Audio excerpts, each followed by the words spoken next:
Okay.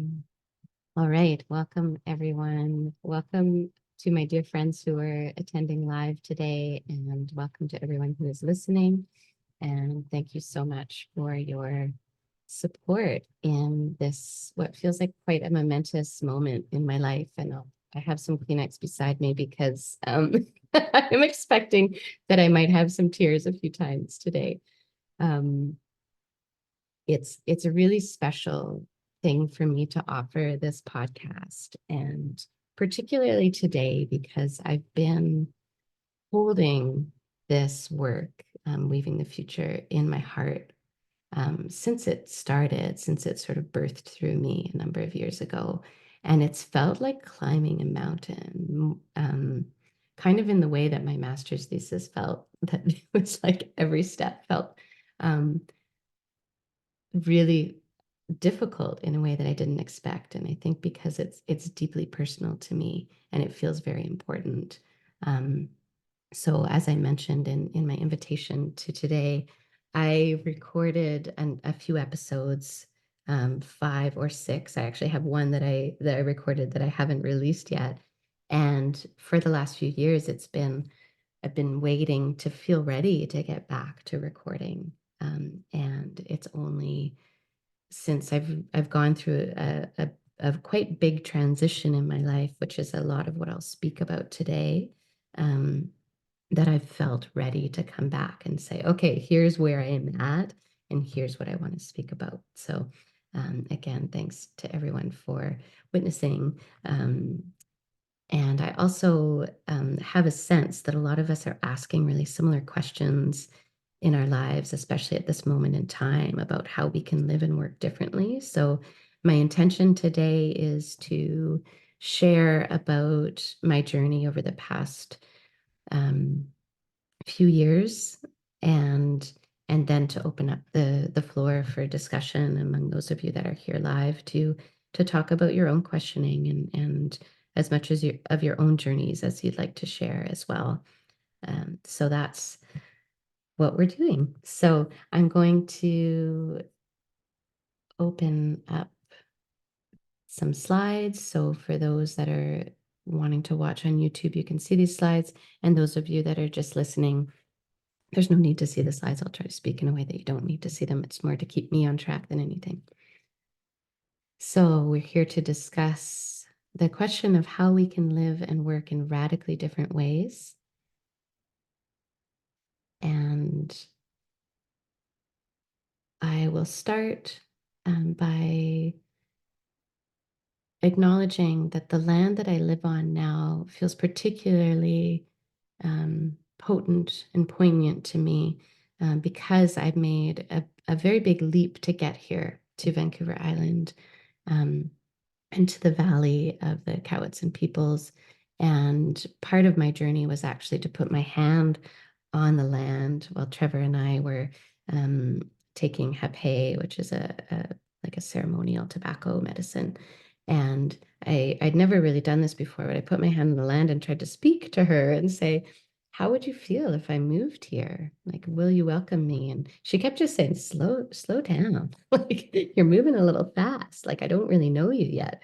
Um, or I was saying that to myself. It's always hard to know, but the exercise of trying to communicate with something that I had thought of as inert or non-living was a really good exercise for me. And to not just assume that I can move anywhere I want in the world as a human, but to want to connect and be welcomed to a place.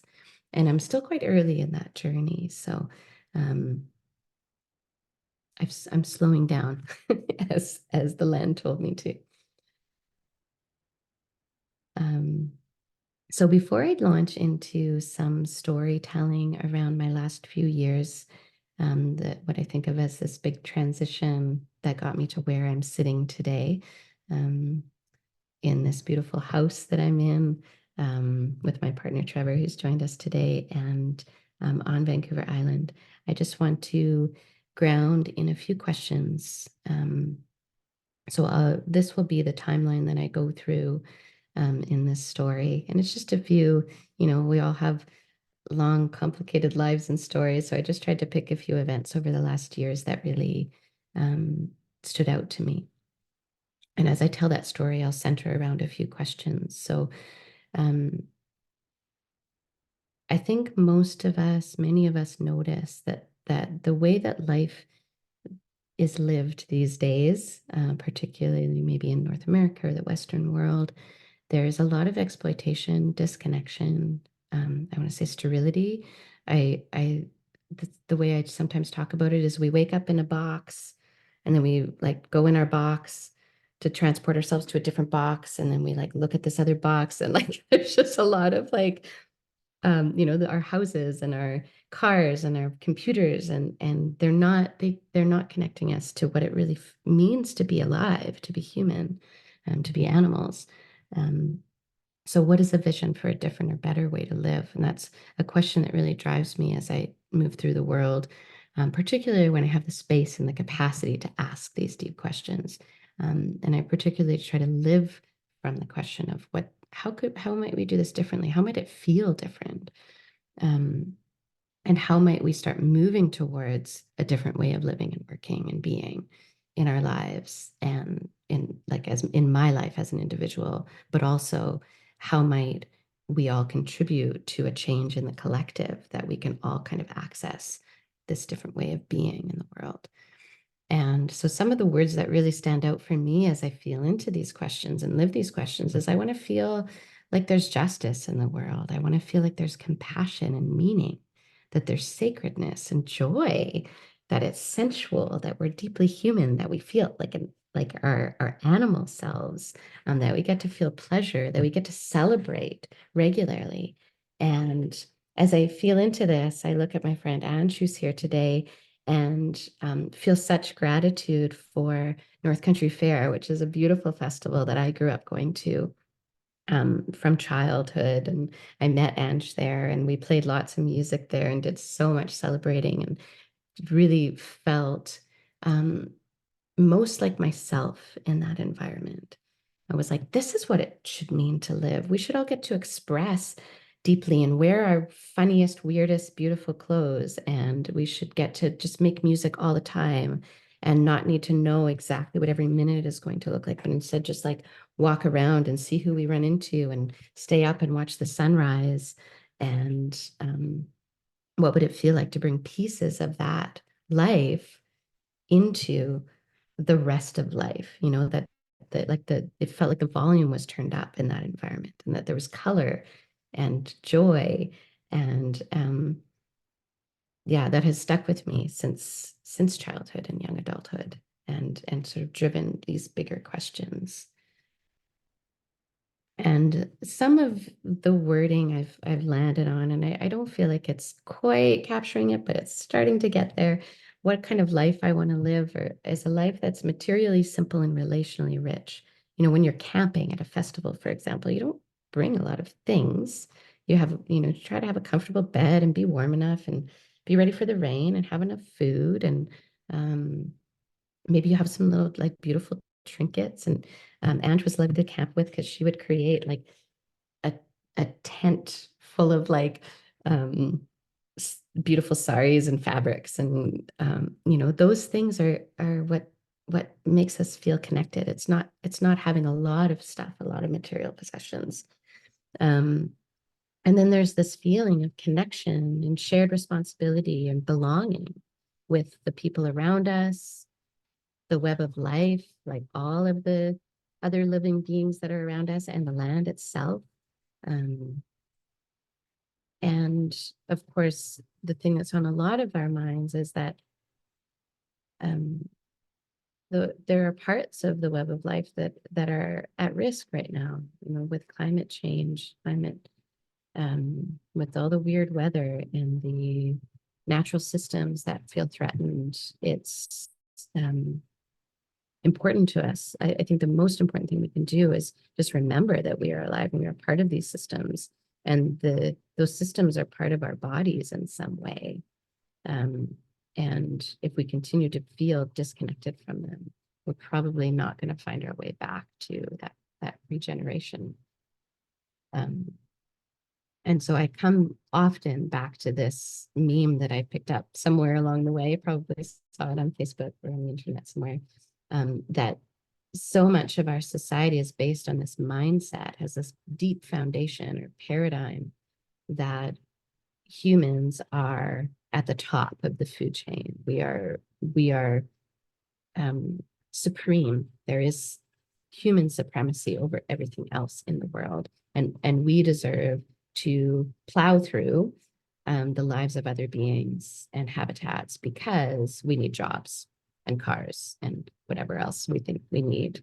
Um, Whereas when we just come back to the idea that we are part of this web of life, we are part of the land, we are of the land, um, so much.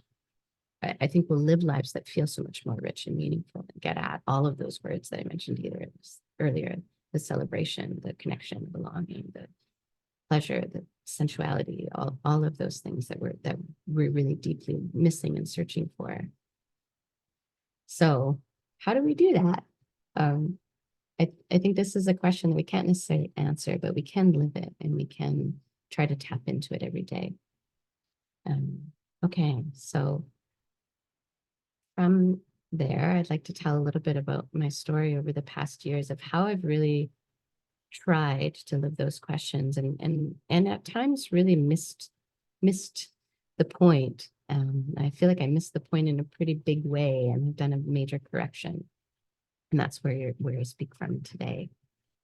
Um, so in 2015, I was about to get married to my husband, my soon-to-be ex-husband, Doug, and we were living in Calgary, and we decided to pack up all our belongings and go on the road and just find a new place to live. And we'd been doing this program called the Human Venture Institute or Leadership Calgary, and we felt very inspired to connect with the land in some way and to live in a different way, to live an extraordinary life.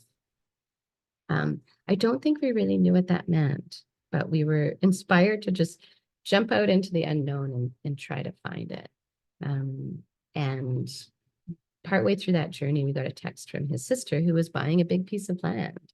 And it felt like synchronicity that she reached out to us and said, one of our investors dropped out. Would you like to buy in with us? And we did, and we did not know what we were doing. We didn't know any of the other investors, and there wasn't really a super clear vision for this piece of property. It was 130 acres. Doug's sister wanted to start a festival, and that's what we knew. We asked, "Can we live there?" And so it started this whole journey and adventure of trying to live off grid while also traveling around quite a bit. Um, and we we prided ourselves on being able to like just do a lot. Isn't this life extraordinary? We're so busy and we're juggling so much, and good for us. And through all of that, I didn't feel very grounded. So fast forward to having my son in 2016, my body gave me a very clear message that I had been doing too much. I spent a lot of my pregnancy traveling and felt very, very happy to be pregnant and so ready in some ways to be a mother. But right towards the end of my pregnancy, I got preeclampsia. I actually was visiting Tess at a party, and I looked down and my ankles were like the size of tree trunks. And I was like, oh, what's going on? And not long after, we went to the hospital to have an appointment. And I was about a month away from my due date, and they told me, you're um, you're not leaving the hospital until your baby's born because your blood pressure is sky high, and it's not safe for you to have this baby inside you any longer. So my beautiful son was born to a mother who was quite sick and quite depleted. Um, and as much as it was extraordinary to do all of these adventures that we had been on, it was really hard on me. And I feel like 7 years later, I'm only just recovering. um, so the the point at which I launched this podcast, um, Jasper was about 3 years old, and it was in 2020. And I started feeling into these big questions just before the pandemic. Um, I planned about 6 episodes of the podcast one night when I had insomnia. It felt like I channeled them all through me. And I'd been chewing on big questions about um, how we might live differently and how society could or should shift for a while, but was inspired by a question from a friend of mine who just said, like, well, what could we do? Like, if you could totally be in charge, what could you do? So this podcast um, was it felt like a way for me to sort of harness those questions and try to describe how we might move forward. And it happened at a very interesting time. Of course, the pandemic itself, a lot of us felt a period of deep questioning and going inward, and life just felt different. It felt like a big reset button. And I was also living with a few close friends who had moved into the basement suite of my house and then later moved to the 130-acre property that Doug and I had bought, Alley Lake Ranch. And we were really diving deeply into experimenting with living in a communal way. We called each other co-families and tried to really lean on each other. And I'm so grateful for that experience during the pandemic because um, we had a lot of support with each other through that period. And we were all trying to do our individual expressions at that time as well. And the podcast was mine. And as I was setting up today, I have this mic set up, this beautiful mic in this box that my friend Dustin built, who lived with us at the time. He was part of our co-family. And I just recognized how much support I felt from my partner, Doug, and from Peter and Zoria and Dustin to launch this project.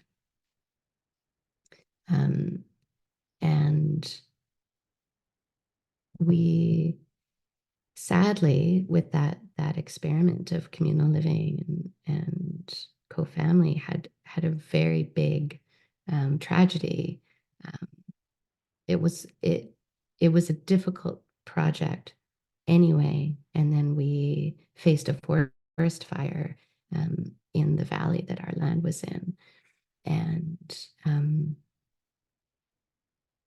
it was we lost like quite a lot of the ecosystem in that valley. And we also lost a few structures on our land.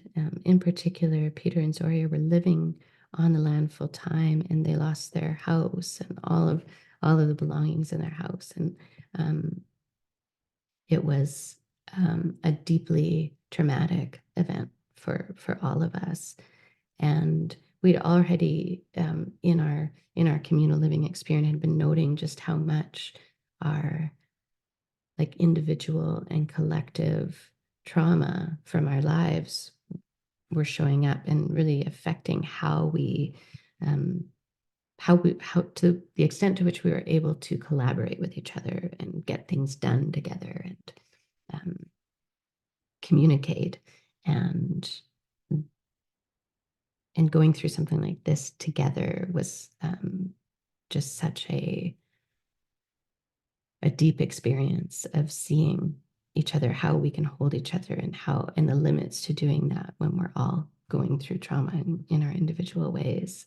Um, and it was another big wake up call for like seeing some of the deep underbelly of our shadow of how I in particular felt I was showing up in the world. In particular, it really pointed out to me what I started to call leaky empathy, that I was working so hard to be there for people. And ultimately, I was pouring from an empty cup. I had made a lot of promises that I wasn't able to keep to people. In particular, Peter and Zoria, who we'd really entwined our lives with and worked hard to be there for. And ultimately, it was not possible to do that. So it was a very big moment of pain in this journey. And the period between August and October, it was only a few months, but I feel into it as like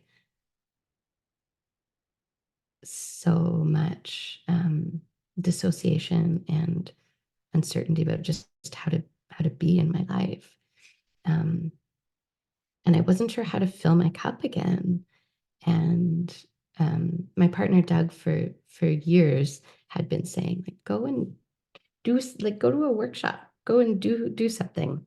And then I'd be like, oh, I can hear what you're saying, but I don't know what one to do. And I was always indecisive. And this workshop came up that was called the ISTA, the International School of the Temple Arts. And I heard about it, and it's kind of a tantra event. It's very focused on sensuality and sexuality and magic and mystery.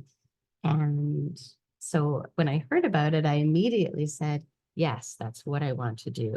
And it was very surprising to me, given all the indecisiveness I felt before that. And then a week before the event, it got canceled. And I was, are you kidding me? After all of this, um, finally feeling like I was doing something for myself, taking the time away from my family and my work and all of that. And then I saw on the Facebook page for the event that this fellow Trevor had decided with some others that they wanted to put an event on in place of the ISTA event that had been scheduled. And they called it Soul Shine. Trevor was going to be an assistant at the ISTA event, and he was one of the organizers for the event that they decided to put on. Him and another good friend of me and Doug's, Susan Sprout, and a few others. So I did end up going. I was back and forth about whether I wanted to, and I thought I might have a cold coming on, so I almost didn't go, and I showed up late. And in the end, it was one of the most potent experiences of my life, and definitely like a moment in time that brought me to where I am now for a number of reasons. One of the events that stood out most for me in that gathering was an exercise called Forum, where it's a circle where you share your experience and share something that's happening for you. And I went into the middle and talked about the extent to which I give myself to trying to change the world, and the extent to which I know that I'm only a little bit successful in that, and that I feel like I'm holding so much on my shoulders, and I spend so much time wondering and questioning, and I have insomnia, and I write about the questions and what I think the answers might be, and I spend so much time worrying and efforting and desiring to see change in the world, and it's so meaningful and important for me. And the facilitator asked me, do I want someone to come into the middle and support me? And I went up to somebody who I didn't really know. I just had a sense that she was really supportive and helpful, and she hugged me. And then it ended up being like 15 to 20 people coming into the middle to hug me as I sobbed and just felt the grief for the world, and the deep desire to live in a different way, and the realization that I can't do anything alone. Not in terms of doing the work that the world needs, and not in terms of like not giving to myself and making sure I feel nourished. So after that, it was a very vulnerable experience and incredibly powerful. I felt an incredible lightness stepping out of of those tears and that huge group hug and that support that was all coming to me. And I remember going back to my room and putting on blue eyeshadow and a really like fun and sexy outfit, and just like going into the rest of that event feeling like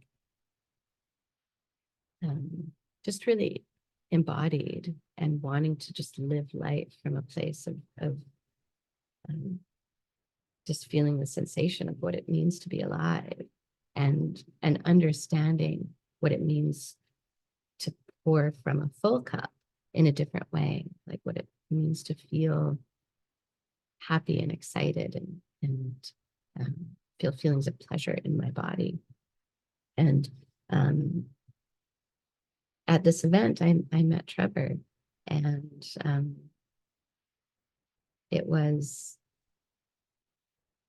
an incredibly beautiful connection from the moment that we met. Um, I could see that Trevor was someone who lived life to the fullest and was incredibly happy, and a playful pleasurist, as he calls himself. And we had beautiful conversations, and I felt able to be my full expanded, um, playful self. And I was also able to be my like uncertain, not so sure, indecisive self. And that felt really good to me. And so when I left that event, I I still had a husband at home, and I talked to him about the model of our relationship and the possibility of having a more open relationship. And it's something that him and I had talked about on and off for a number of years. And we knew people who had open relationships. So it's an exploration that we went into very slowly, I would say, after this event. I wasn't ready to jump in with both feet because it's a pretty big thing. So I did connect with Trevor once after this Soul Shine event, just by video call, and ended up saying, "This feels like too much for me. Can we take a break?" And I know when I mentioned that to Trevor, he was like, "Oh, I don't think I'll ever hear from her again." Um, but a few months later, um, spring of 2022, I reached out. Doug and I had established kind of officially that we wanted to do an open relationship. He'd went on a date in February of that year, and that's when I reached out to Trevor and was like, "Hey, what's happening?" So I visited Trevor in March of 2022, and almost exactly 2 years we're about to celebrate. Um, and it was an absolutely beautiful weekend. I visited him in the house that I sit in now, which is called the Manor of Love. It's a beautiful old heritage home in Duncan on the island. And I was like, this is my dream house. And everything just felt like a easeful and safe and beautiful experience, from like the soft blankets on the bed to candles on the table to like cloth napkins, and just it was like an experience of um, this doesn't sound super romantic, but an experience of having my nervous system regulated to the point I've never felt before, just like so relaxed and comfortable and safe and happy. And I was like, that's the feeling I want in my life, all the time. I could feel a contrast of like how much other parts of my life felt. Um, sterile and chaotic and messy, and certainly part of that is being a parent. It's I had a 3 or 4 year old or 5 year old at home, five, I guess he was at the time, and kids are kind of chaotic and messy and lovely, and so that was definitely part of it. But a bigger part is just um, recognizing how important it is to be able to create the environment that you want to spend time in. And one thing I really appreciate about Trevor is that it beautifully creates that environment. Another really key moment at that time was creating the co-op, which is Tapestry Collective Co-op. So I'd been working for a number of years as a consultant, um, not completely on my own. I've collaborated with a number of people over the years, including Angie and Tess, who are both on the call today. But in smaller contracts and smaller bits, and the creation of Tapestry Collective Co-op as a co-op is about stepping into a place where at the time 3 women and now 4. Krista is an owner member of the co-op. We work in a very, very deeply collaborative way, in a way that's based on deep trusting in relationships. And we have structures like the co-op structure, the cooperative structure, that help support that way of working. A number of policies and practices that support deep collaboration, and in a really democratic way, where we're all owning and owning the work and living the questions together.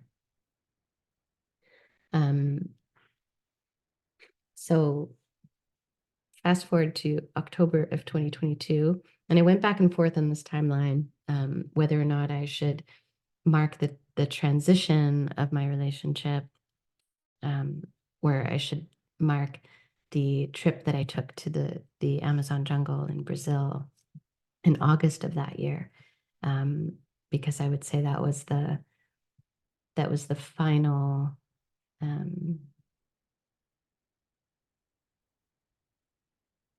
going into the jungle was the I'm trying to figure out how to say this. It was a very, very difficult trip for Doug and I. And it became impossible for me to ignore that we were on very different paths in our lives at that time. So I'm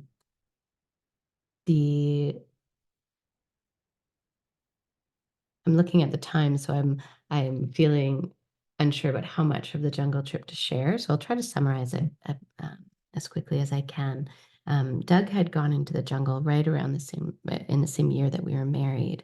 And actually, we celebrated our engagement with an ayahuasca ceremony with a friend of Doug's, who he went into the jungle with in 2015. And our trip in August of 2022 was with this same friend, Dennis. And when this trip came up on the horizon, Doug said to me, it would be a dream come true for you to come to the jungle with me. And because it was such a big part of his being, this work with ayahuasca, and this connection with the Yauanawa tribe in Brazil. And it felt like a big deal for me to go with him. And ultimately, I just kept getting the message when I was there that it just wasn't my path. It felt so incredibly difficult for my body to be there. It was very hot. There was a lot of bugs. And I'm like, I can do that. I can power through it. But ultimately, I just kept thinking about this beautiful house and the comfort that I have felt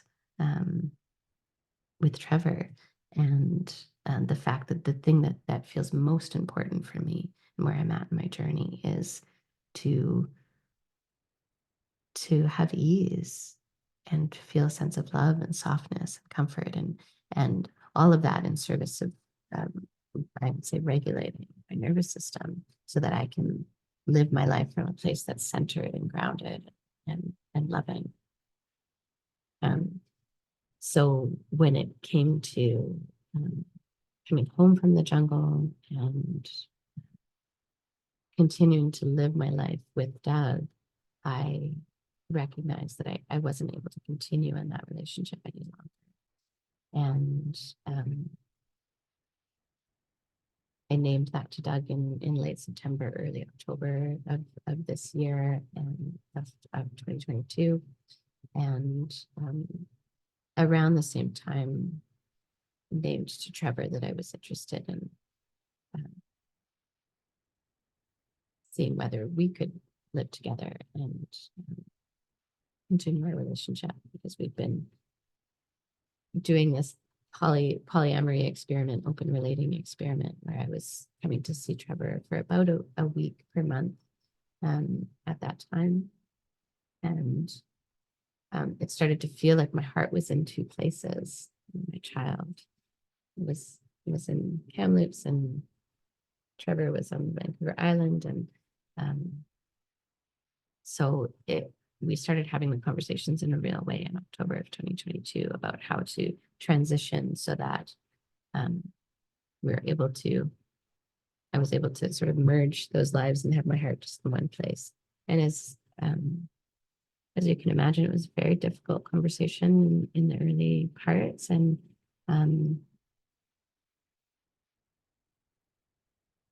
Doug and I had been together for 10 years at that point, or almost.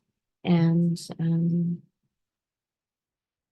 ultimately, we both came to realize how much, to what extent we were on such different paths, and that it's possible for us to stay in a good co-parenting relationship and also be on our separate paths.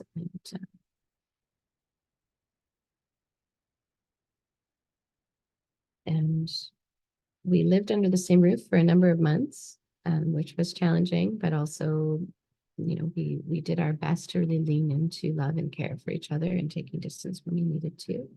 And I would say remained friends to the extent that was possible. And almost a year ago now, I made the move to Vancouver Island and moved with Jasper. I have Jasper part-time now. And Doug, in the fall of 2022, met his current partner and fell deeply in love, and spends his time part-time in California, in San Francisco. So I would say we're still juggling a lot, living extraordinary lives, and we're doing it more so in a way that suits us as individuals. And still a lot of interesting, beautiful challenges that we navigate together. But ultimately, I feel like I'm living a life that's so much more aligned with who I am, and that I've chosen to be in this spot, in this house, and that choice came from a place of love for myself, as opposed to in the past, making choices that I'm not actually entirely sure where I made the choices from. It felt a little bit at times like I was grasping for something, grasping for comfort and love and belonging ultimately. So I think this is the final slide on my timeline. And I'm very aware of how difficult it is to tell such a complex story in a short time. So I hope that it came through somewhat coherently.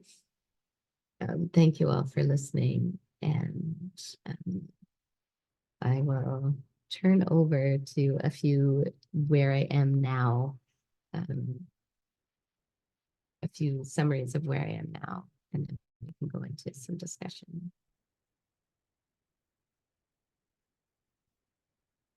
So where I am now is really centering a feeling of orgasmic yes in my life. So I put up a quote here from Adrienne Maree Brown. from her book, Pleasure Activism. It says, "We are in a time of fertile ground for learning how we align our pleasures with our values, decolonizing our bodies and longings, and getting into a practice of saying an orgasmic yes together, deriving our collective power from our felt sense of pleasure." Pleasure is incredibly important, and I feel like it's a word, even as I say it in this semi-professional context, that I'm like, ooh, I hope I'm allowed to say pleasure. And I think that shows just how deeply our shame around sexuality goes. And I also want to say that pleasure is not just about sexuality or sensuality, but also just about how we find pleasure with everything in our lives, and knowing that we deserve so much pleasure, and that we're allowed to make the choices that allow us to feel that. And it's not in every moment, and it's not about hedonism or forgetting what we our responsibilities or our obligations, or how to look after or um, be there for other people. But all of that actually can be and should be pleasurable as well. And if we come from a place of knowing what helps us feel pleasure, I think that the world that we create from that place is going to look a hell of a lot better than the world that we see around us often now. So, in terms of my own life, I am really working to prioritize nourishment, ease, regulation, and pleasure, with varying degrees of success, because it's a journey. I'm unlearning a lot, as are we all. Um, I'm on especially, I'm finding how to find nourishment and ease with parenting, which has been quite a journey. Um, Resettling into a very different life with Jasper, and figuring out how to parent him from a place of um, connection, and firm boundaries. I've been really missing those in the way I parented in the past, as well as co-parenting with Doug from a place of friendship and respect with him, which was a place we had difficulty finding when we were in romantic relationship and under the same roof and trying to squeeze each other's very different individual needs into the same life. It's much easier now. Um, I'm also exploring deep, intimate communion, this is a very Trevor way of describing a romantic relationship. We really prioritize our time together in feeling deep connection and care and love for each other. And it means the absolute world to me. Um, and we also try to spend time in nature. We are working to live the question of how we can feel and foster a sense of belonging in our wider community. And I didn't talk about them a whole lot here, but Tapestry Collective Co-op is a huge part of my life, and how I live the questions of how we might live and work differently in the world. And I will say all of these things that remain are things that I intend to feature in more detail, and in um, in more detail in future episodes of Weaving the Future.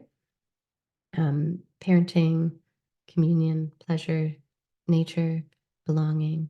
And I also want to talk about tapestry as the beautiful model that we're creating of different ways of working and being in the world. There's things that I feel are still growth and learning edges for me around colonization and moving away from dominance culture, and finding roots in my own ancestry, and that includes connecting with the Cowichan land and peoples. I'm also about to, in the next few months, go into some really deep somatic-based healing to continue on my journey of understanding how to more deeply regulate and come from that place of regulation. And I continue to work to call in and foster more sacredness in my everyday living.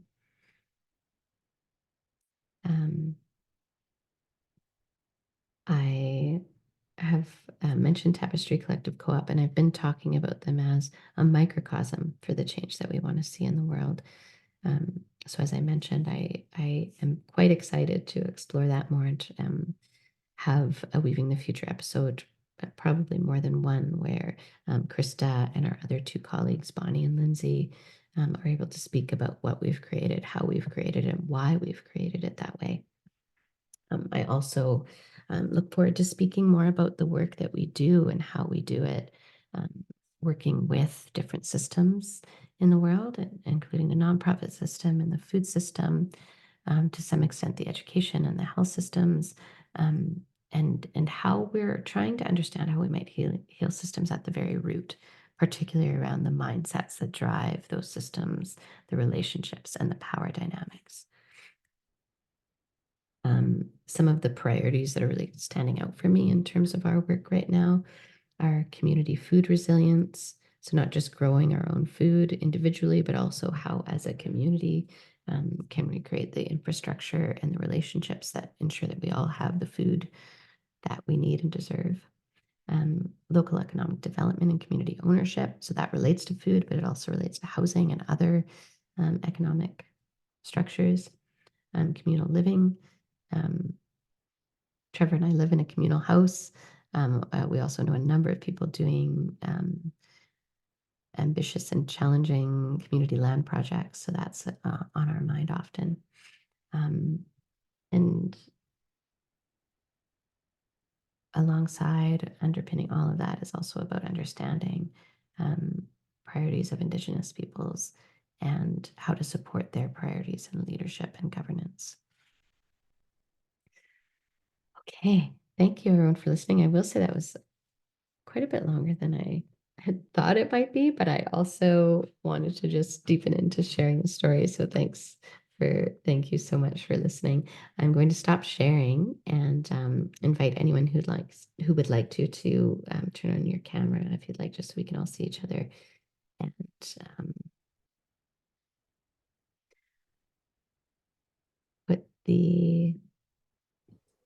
and I'll start throwing Can some you hear me? questions out. I was having technical difficulties. Can you hear me? Yeah. Oh, good.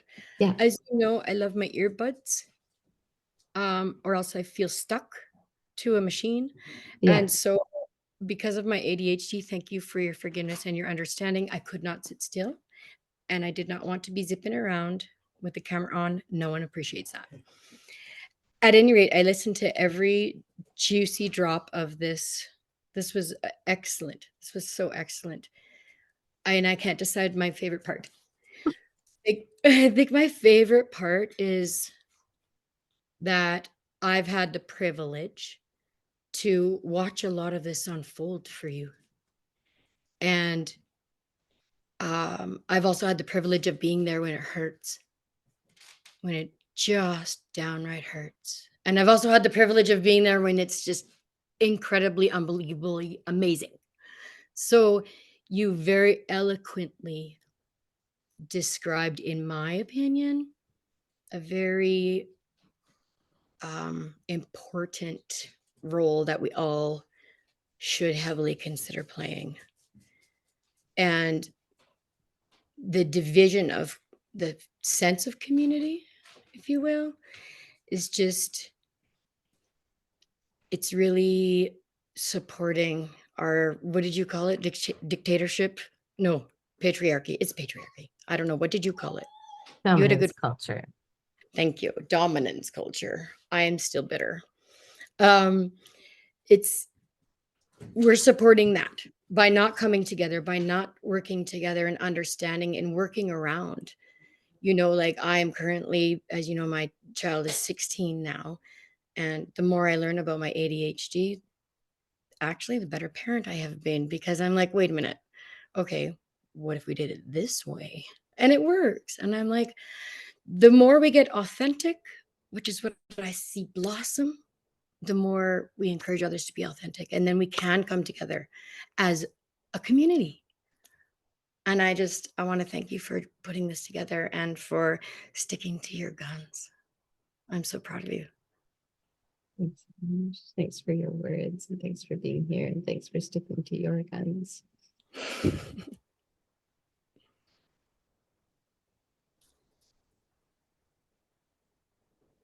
Yeah, I just want to note again, as I did at the beginning, that the three of you that are here are all so close to my heart, and it feels really beautiful that I work closely with Krista every day, and I live with Trevor now, and both Ange and Tess were um,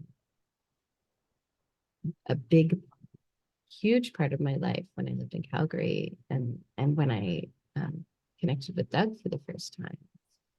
So it feels very full circle to have all of you here. So thank you. Thank you so much for coming and listening. Um, I I'm so happy to be here. And I had so many words. I wish I came prepared with like a notepad to like write down all the things that were coming up for me as I was listening to you relay this journey, which for all of that journey, you and I have been apart now. You know, I moved to Toronto and you moved to BC, and we like went to these very different directions. And then I went to Vancouver and you went over there, and then I came back to Calgary, and I feel like we're kind of always, but whenever we land together, whenever we come into each other's lives again, even though we don't connect all that often, it's like the type of relationship where we've never been apart. And I remember you recalling and relaying a lot of what you relayed here today. But I think what comes through more today is that vulnerability. And I kept thinking about how you're sharing these things, knowing that anybody could be listening to this. Um, and that in itself, that's the change. It's opening up that space to be vulnerable and let people in. And I really admire that. Um, and I will say that things do come into your life exactly when they're supposed to. And for some, like, there's so much around this, around work and living differently, Robin, that you and I have talked so much about over many years. Follow your bliss. Like, that's every time I think of that, I think of you and all those years ago, and how I was on my own journey. And I still am on that journey today. And so when you put this out that you're like relaunching this, I had just quit my job knowing I'm not doing the right thing. I literally, my job finished last week, and this week was my first week not working. Um, and there was this podcast that you were restarting again. And so I'm just so tickled and excited to see where it keeps going and be a part of it in whatever way I can, because I feel like I'm right there with you again, which is just a really like amazing way that the universe works. So thank you for doing that, because you continue to inspire me over and over and over and over and over again. Yes, that's amazing. I just got like shivers in terms of like the synchronicity of that timing. That's really amazing to hear. And yeah, when Tess and I met, it was about 11 years ago. At least. Yeah, Mitch and I Actually, have it been was together right for around 10. this time of the year too. Sorry, Yeah, I interrupted. It was yes, like right before St. Patrick's Day. that's right. So funny. Um, yeah, and we talked about the idea of follow your bliss quite a lot. Mm, whatever that means. Hmm. It's a slippery fish. Can I make a suggestion? That Hmm. that like so many things I'm learning now are fluid. So I think maybe follow your bliss is also fluid. Yeah, that makes I sense. love that. I think we should allow that for ourselves, a little more fluidity, and then you can live in the flow better, right? I don't know, maybe. Yeah.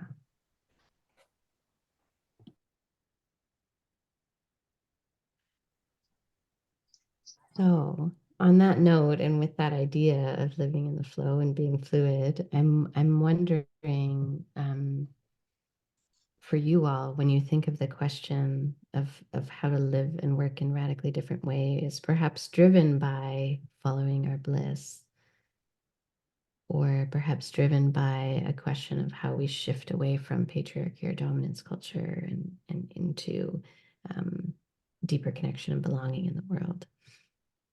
Where are you all at in that journey, and what questions remain for you?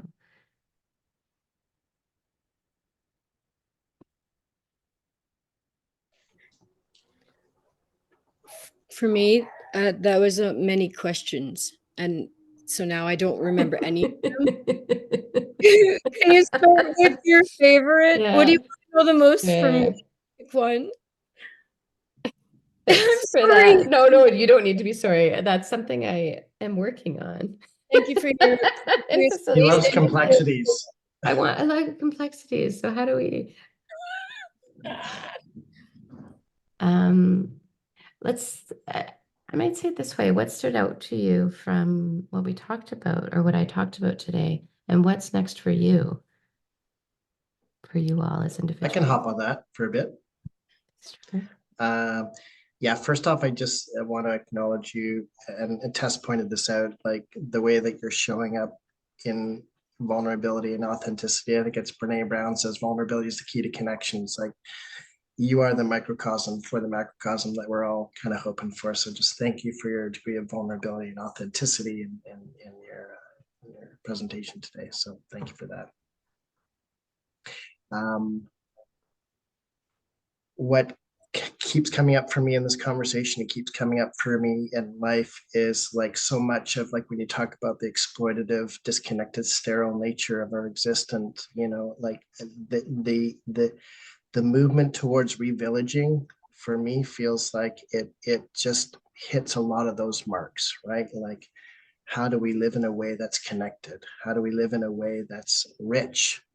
How do we live in a way that we're sharing resources? So, you know, I'm on this all the time with you in our conversations about revillaging, and, you know, just how many of the issues that will support us to resolve, right? Like experiences of feeling alone, experiences of scarcity, all these things. I feel like so I'm a big believer in the revillaging movement. And as hard as that is, I mean, this has been something I've been attempting to do in various ways over the last 5-7 years, and just watched the challenges of the communities around us rising and challenging and falling apart. And no matter how challenging it gets, I think it's still something I'm always going to be behind, you know. And I really loved your comment, Ange, about fluidity. I think about it like the word I like to use is emergence, and just really following the clues without. Because I'm a white educated man, and like, you know, also like truly trying to identify my unconscious biases around this stuff. It's like leaning into that more, really paying attention, and following the clues that can really lead to a pleasurable, joyful existence, you know. So, and I, as you mentioned, I'm a playful pleasurist. I think pleasure should be a part of most everything that we do. So those are my few thoughts. I think the questions remaining for me is like, it's a challenge, like living in community, like living in this house with, you know, 2 other adults. And it's like I've never kind of really wanted to live under the same roof as other people, but it's a really interesting experiment to learn ultimately interpersonally, how do we navigate the challenges of being human with each other with differing needs and all that stuff. It's a real, but I'm still in. So yeah, thanks. Thanks, Trevor.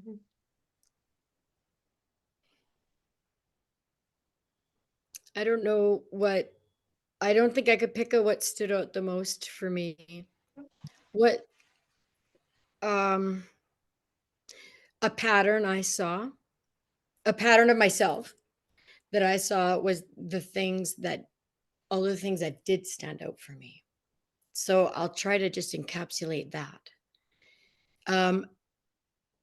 what really stood out for me is how I've spent, I think, a considerable amount of energy myself for what I have in a scarcity kind of way that um, really trying to shift my perspective. I'm not good at it.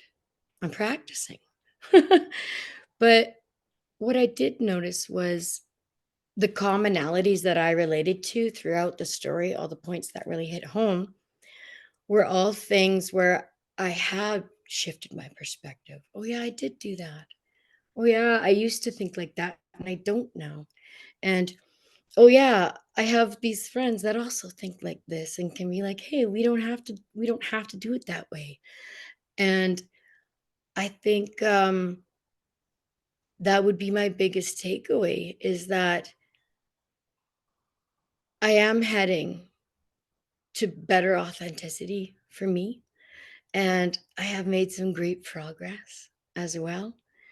And yeah, right. Gold star. And I just I guess I'm grateful that you presented a story for me where I could recognize my successes also. I recognize them in you. I recognize them in me too. Thank That's you for that. That's amazing. And that helps me recognize that in myself too, that the journey to being as authentic as we can is a big one. And I really see how far we've all come. I know all of you like fairly well. I really see that. So yeah. yay.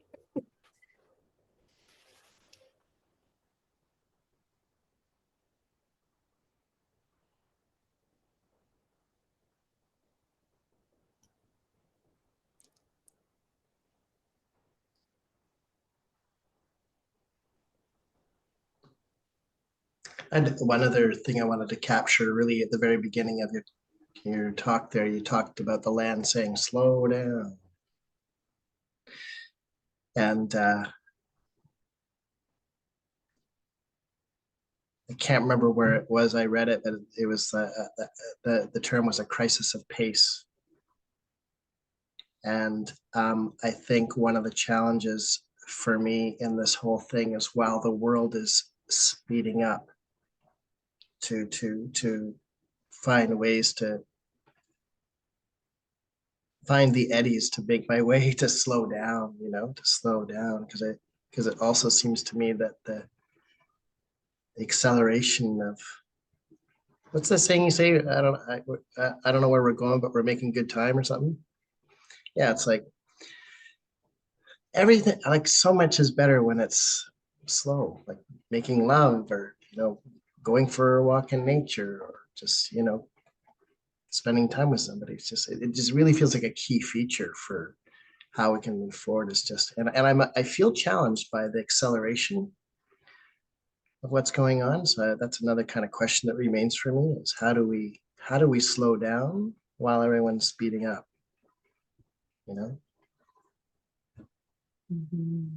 I think that's really powerful. And I can't think of one thing that sticks out to me. My mind is like firing in all different directions like it usually is, and has a hard time, and always until much later where I've had time to really absorb and sit with it, then I go, that's it. And I've so enjoyed listening to you. I haven't heard you yet, Krista, but I hope we might hear from you. And that's okay if not. But I've been enjoying listening to everybody share, and I've been trying to be better, especially online. I'm not as good at listening online. Um, I often start thinking off into other directions. So the thing I think is more thematic that this idea that you're talking about, Trevor, it started making thinking about opposing forces of like how to slow down. Change moves at the speed of trust. I've really started to lean into that a lot in my community work. However, there is great urgency in the change that needs to happen. And what's the compromise between those things? And especially when work the work itself demands so much of you personally, you know, in that I lost balance in myself and how I show up for my family. I have a almost 3-year-old, you know, and a partner who I think is the most amazing human on this planet. And I could not show up for them in ways because I was showing up too much at work. Um, but knowing that there's so much to be done. And also at work, knowing, because I worked directly in a community here in Calgary, that work was mostly only impacting that community. So then what does it mean for the city? What does it mean for the country, for the world? Am I doing enough? So this idea that I battle all the time, and that's what kind of kept coming up for me as you were talking, Robin, this idea of like, you even said something so well, and I can't remember exactly how you said it, but about knowing that what you're doing is not going to do a whole lot, but that it still matters. And, you know, there's like billions of people on this planet who all live life in very different ways. And how do we compromise all of that? Like, there's just so many unknown, and so many unknown questions, so many unknown answers, and that there is no one way and there is no one answer. But there is this opposing forces, I feel, that I'm going into the midst of exploring myself in terms of how I live and work. You know, 2 years ago when we moved back to Calgary, homes were $150,000 to $200,000 less than they are now. That's 2 years.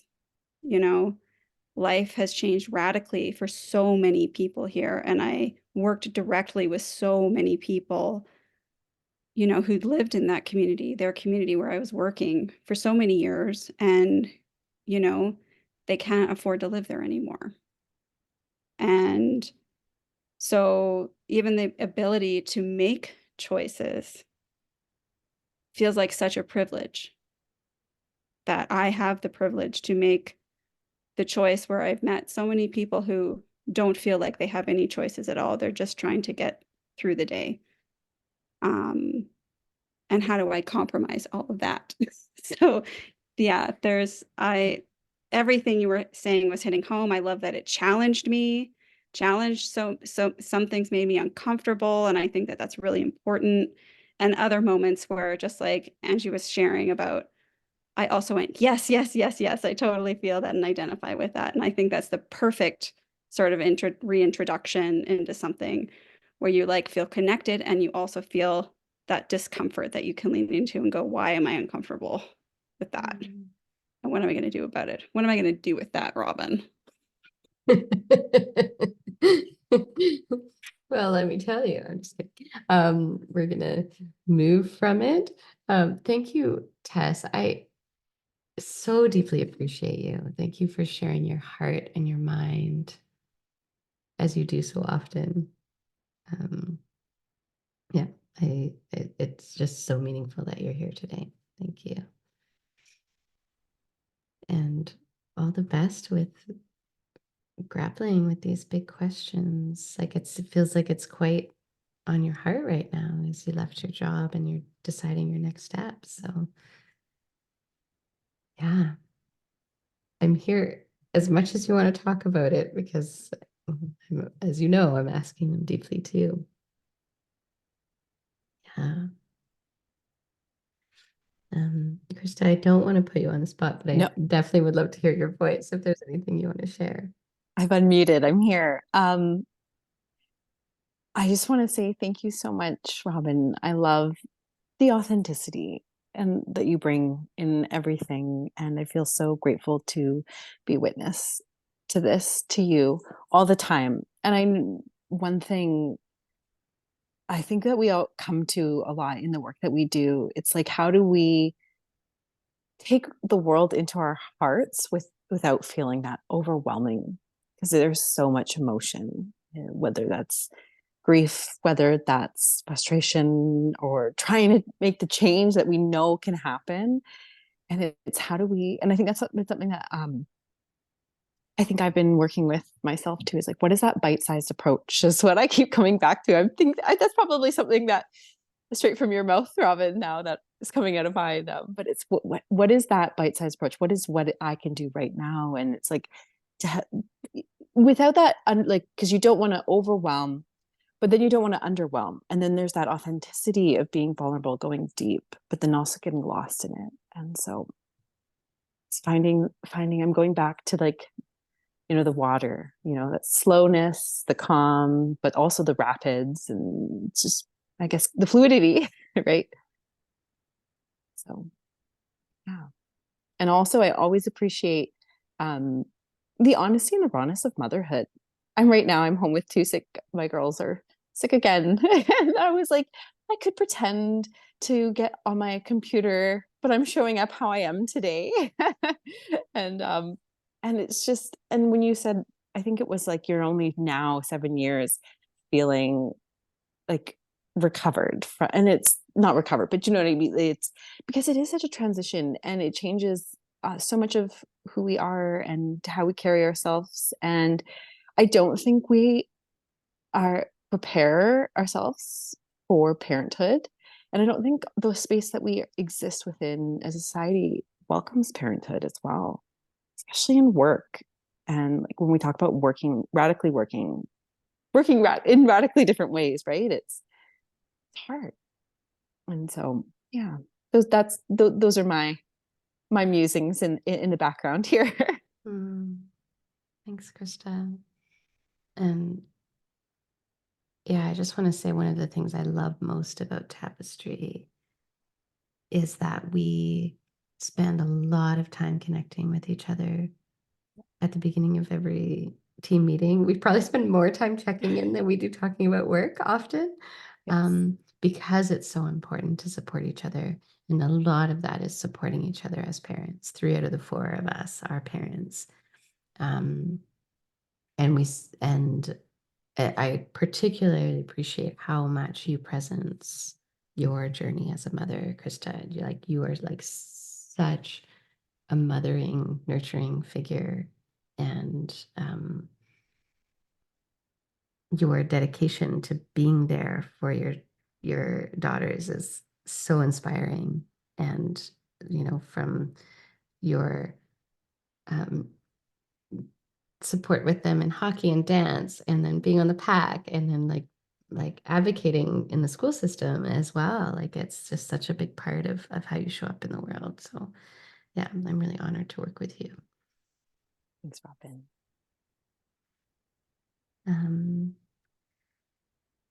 Yeah, thank you everyone for sharing. Is there anything else that's on people's hearts or minds that you want to share?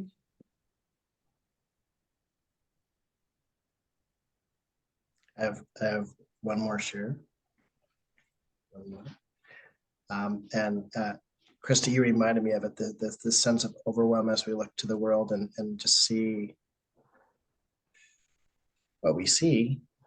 And there have been times a few years ago where I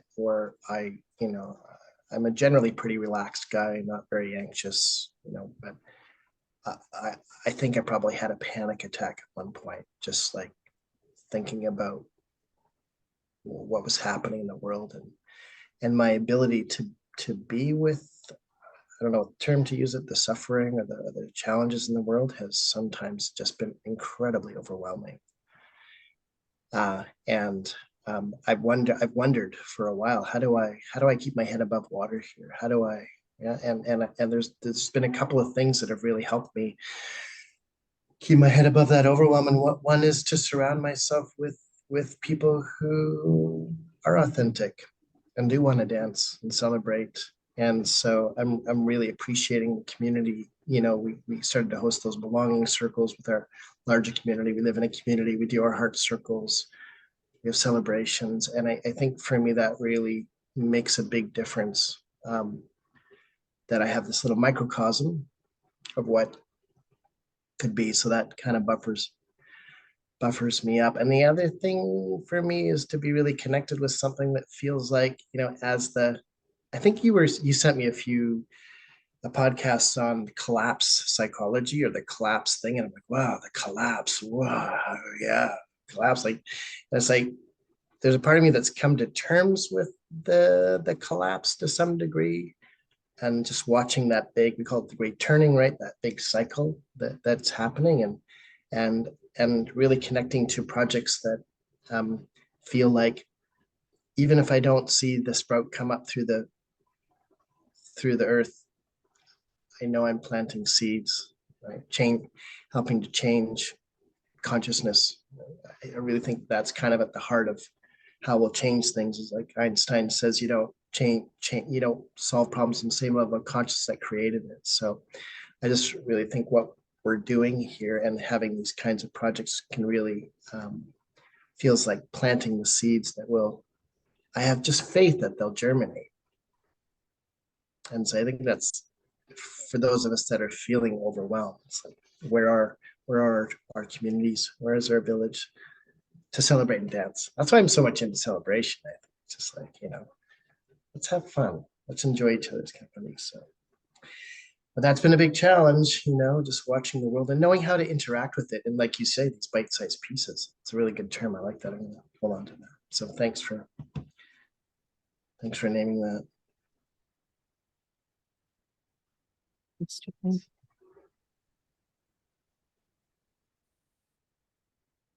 I'm very aware as you talk that I'm gazing at you lovingly.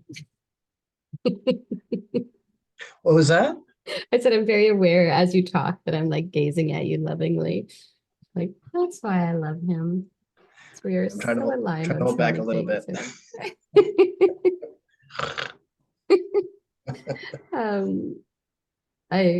I love what you said about connecting with our community and holding each other and being in celebration, and also like allowing space for grief and sadness. And like one of the things I love about Trevor is when I have something come up, I'm like, I'm feeling tender, I'm feeling sad, I'm feeling scared, and he says, welcome sadness. Just such a simple thing, but it's such medicine. So thank you for that, Trevor.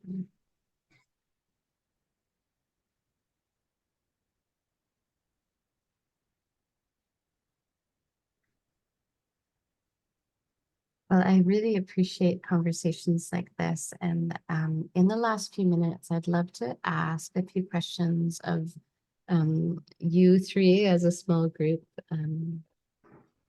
I'd really love to keep these kind of conversations going, and I'm feeling into continuing to have live podcast recording followed by community discussion at let's say a regular interval. I'm feeling into doing it, let's say every 2 weeks or perhaps once a month, maybe experimenting with both of those schedules. And my thought would be the opening part where I'm speaking would be quite a bit shorter than today. This feels like a definitely milestone moment in time, but I'd like to pick a topic and have either me talk or even a discussion with a small panel.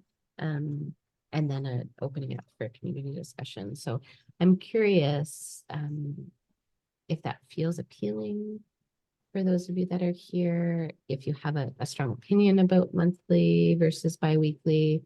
Not that there'd be an expectation for anyone to come every time, but if there's any particular topics that feel appealing, any of that, I'm open to that. So I will start with one question at a time.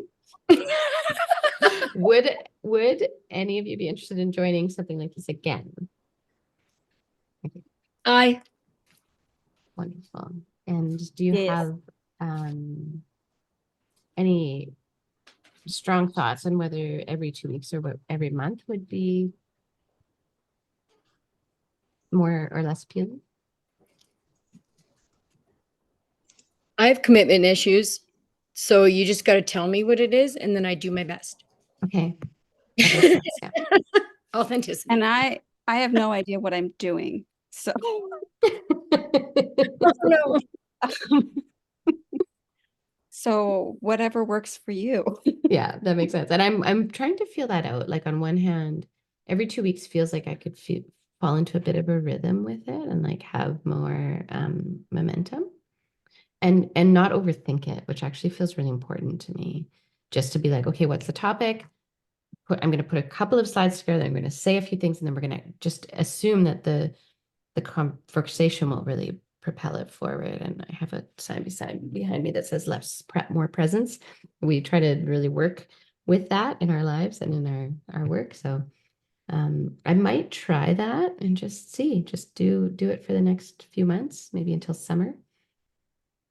But I'm going to talk with my coach, Trevor, because he's helping me like be more disciplined and structured in my life, because I've been missing it.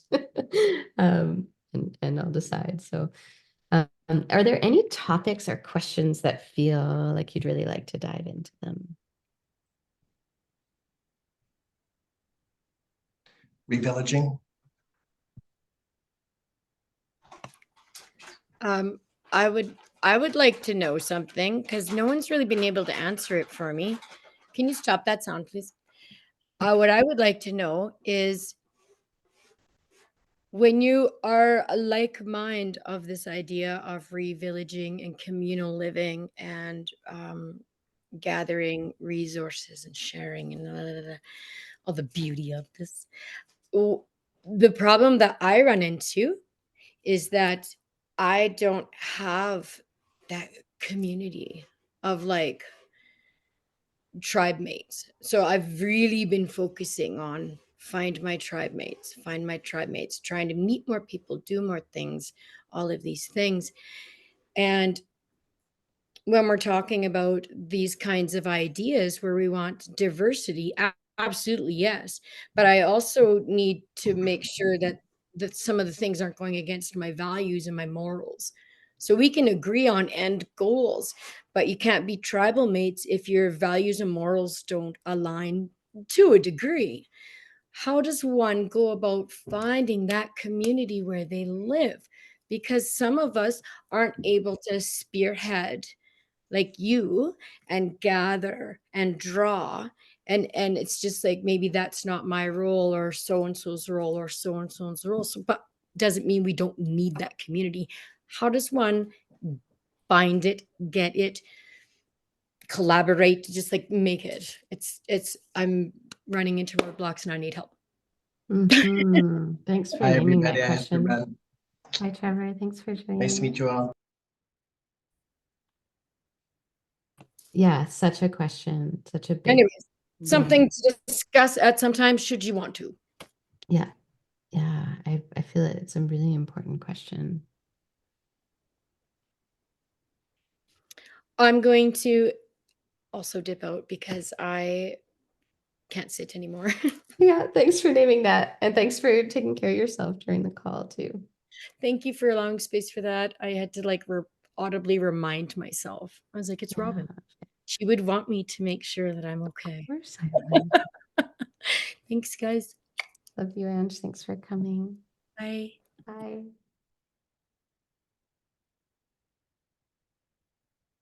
I think I'd also be interested in leaning more into, like, I think there's so much to unpack in community, but also a little bit about like vulnerability and change too. So I feel like that is a big moment in my life as well. And I'm like, oh, it's scary, but it's fun. And it's vulnerability is where we see that authenticity. Can you say more about what you mean? Like the relationship between vulnerability and change? Yeah, I was thinking of like, here's two big words that are like very similar, and like unpacking that deeper meaning and how they play out in our day-to-day lives as well as in community, and how we embrace or not, how we go along with the ride and allow them in.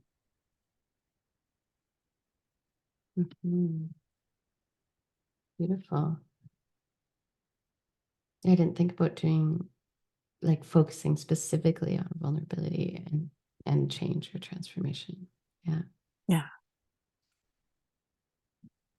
Sorry, I'm battling some dogs.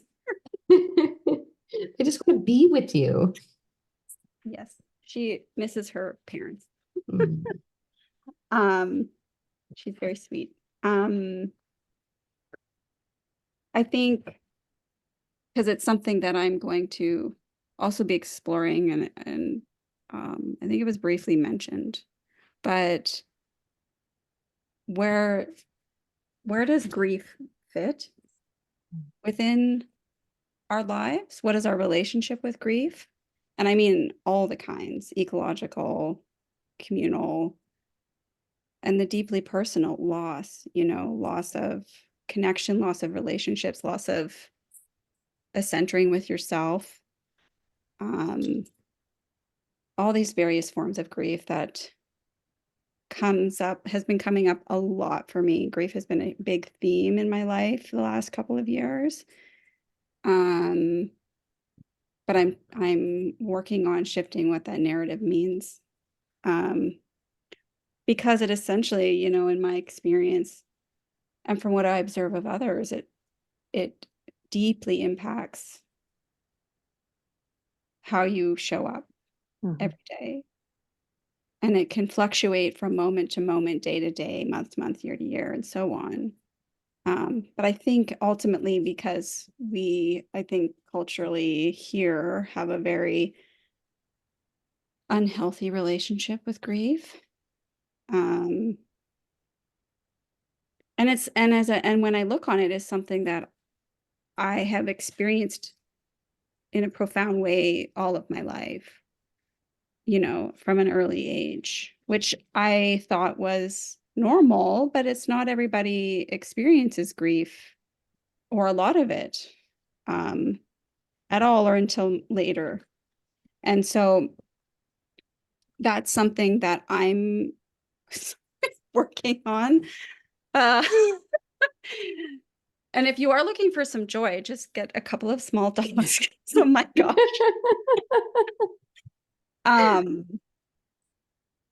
But what does that mean? Because it does impact the community. It impacts the way we are with the world and the way the world is dealing with each other. When I think about so many big things that are happening. And I think there's so much grief behind that. Not the grief that people are experiencing in the moment, but the reason that it's happening. There's so much grief behind that. So much intergenerational trauma and pain. And so it goes from the big to, the very tiny deep within. And so those are conversations and things that I'm seeking out. So I felt like as you were talking that there's such a relevant space for that here. And then also the parent part, like holy smokes, that is also very much something I'm connecting in because, I'm a mom and how can I not, I always, am fascinated when, how much more relevant something comes to us when we're finally experiencing it ourselves. But this idea that like I wanted to make the world a better place hit home in a completely different way once I had my own child. And I'm not saying everybody needs to experience that. I don't think we should have to experience that. But it does inevitably change. It makes that urgency feel even more for me. And yet, yeah, I don't think structurally we have a system that sets up people for success and connection and value and belonging when we are, again, and I'm not just observing this within myself, with people I work with in community, that working parents, that's all they can do day to day, day in and day out. And yet the community and society in the city, we ask a lot of people, but they don't have the time, capacity, or space to give it, especially as parents. So more questions, just more questions. 1, 2, 3, 4, where I am at least. Krista and I were talking about grief the other day as well, like as it was brought out by COVID. but that just presents a lot of the deeper grief that we were already feeling. And yeah, I think it's a really rich discussion, and one that I feel would be really helped by a few, like Joanna Macy's work and by Tarot, actually, just like how can we work with grief in a way, welcome grief. So I want to note that it's 5 minutes after the hour or the time we said we'd end. So I just want to take the moment and say thank you again. And thank you for bringing your hearts and your questions and your lives and your authenticity. And thanks for witnessing me in this winding road that I'm on, as are we all. And I will reach out with future invites. Thanks again, Robin. Thanks, Robin. Thanks for coming. I look forward to connecting more with both of you soon. Bye. Bye.